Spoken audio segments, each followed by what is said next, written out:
amazing parents and caregivers. Welcome back to Journey Through Preschool. I'm Erin, and today we have Kelly Sanford with us. She's the ECSE here at the Journey Preschool. Just to recap, last week we took a dive into the whole brain child, and we were talking about the two brain hemispheres, the right and the left. If you didn't see that episode, it was last week. You can go ahead and check it out. I'd like to welcome Kelly Sanford.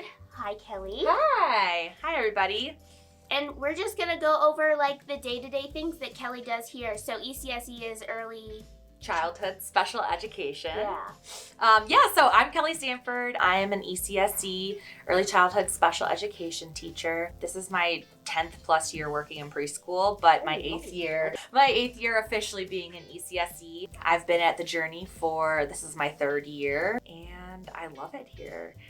So yeah, do you want me to just go over a couple things that we do? Yeah, like what do you think the most important things that you bring to the preschool, the most important things about preschool that you kind of, Yeah. So there's a couple main parts of my job. Obviously, the first is individualized planning and support for students that do have IEPs, which is an individualized education plan. Those students have specific needs that they need met in the classroom, and so I am one of the people that helps implement those plans. Also, I provide direct instruction to those students, whether it be one-on-one or in a smaller group setting, and I also work with families a lot to support their students' overall development and try to bridge the gap between school and home, because a kiddo can act a certain way at school and a different way at home, and there's different strategies that you can use to help them. And a lot of those strategies can help parents of any child that is 3, 4, 5 early childhood. So one other thing I do is I support the general education teachers and staff in adapting materials and adapting maybe lessons that they do in the classroom to help our students get that information. So like, for example, like a children's book, how would you adapt a children's book? Yeah, so something we've done this year a lot that's worked with a lot of our kiddos is doing these like story mats. And basically, it's just an interactive way for them to be involved in the story while they're reading it. It's hard for a 3 and 4-year-old to sit down and really engage. But with our story mats, they're busy with their hands. We just read The Mitten, for example, and they had all the animals that went into the mitten, and they were able to move it into a mitten on a piece of paper. So that's been really awesome. And really the other main thing I do is support general education teachers when they do have concerns about a student, or maybe a student is struggling in the classroom with some general instruction, and I might give ideas to that teacher how to scaffold and change the way they teach it to that student who might not need special education services, just needs a different way to learn. But also, if we do see some students that maybe need an evaluation or students that might need more services, I work with the teachers and the families in providing that too.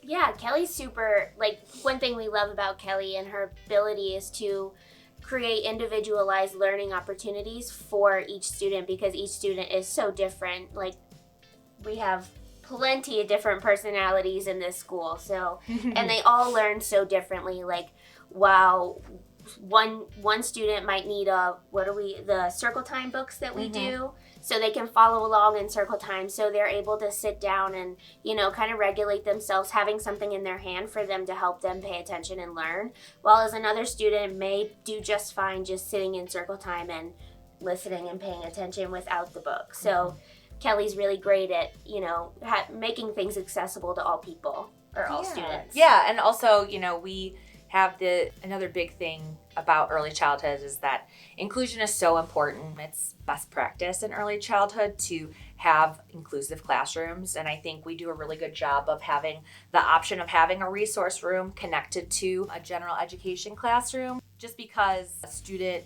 needs supports doesn't mean they need to be in a special education classroom or receive their services somewhere else, but it is really nice to be able to offer that to our students who do need a quieter space to learn, or who do need more individualized one-on-one attention. And so that's how accessibility comes into play, is I am here to make the school setting accessible for each child on my caseload. whether that be in a general ed classroom, a resource room, maybe pulling them to the hallway to do something. Later on, I'm sure you'll learn about OTs and PTs, but they're able to pull some of the kids into like a motor room. So just making the classroom or the school setting accessible for everybody, regardless of the setting. Yeah, I'm sure Kelly came up with a great idea of, in the future doing a tour of our preschool just so you guys can see that we have a resource room connected to the general education room and that we have wagons and, scavenger hunts going on in the hallway and things like that. Just so we just come up with the most creative, Kelly comes up with the most creative ways for us or for our kids to learn. So yeah. Well, thank you, Kelly, for coming on this episode and talking a little bit about what you do and how you impact our kiddos every day. Feel free to reach out to your child's teacher if you do feel like, they're struggling with something or you're seeing something at home that maybe you're concerned about. Always reach out to your child's teacher and they'll get you in touch with a provider that can maybe talk to you about what they're seeing at school and, go from there. Yeah, definitely. We want all of the input. We want all of your concerns, everything, so we can do what we can to help. Well, thank you so much for watching this episode. We are excited to continue, and next week we'll continue with the Whole Brain Child, where we'll talk about the second chapter. And yeah, I'm super excited. So continue to validate, encourage, and support. Thanks. Bye.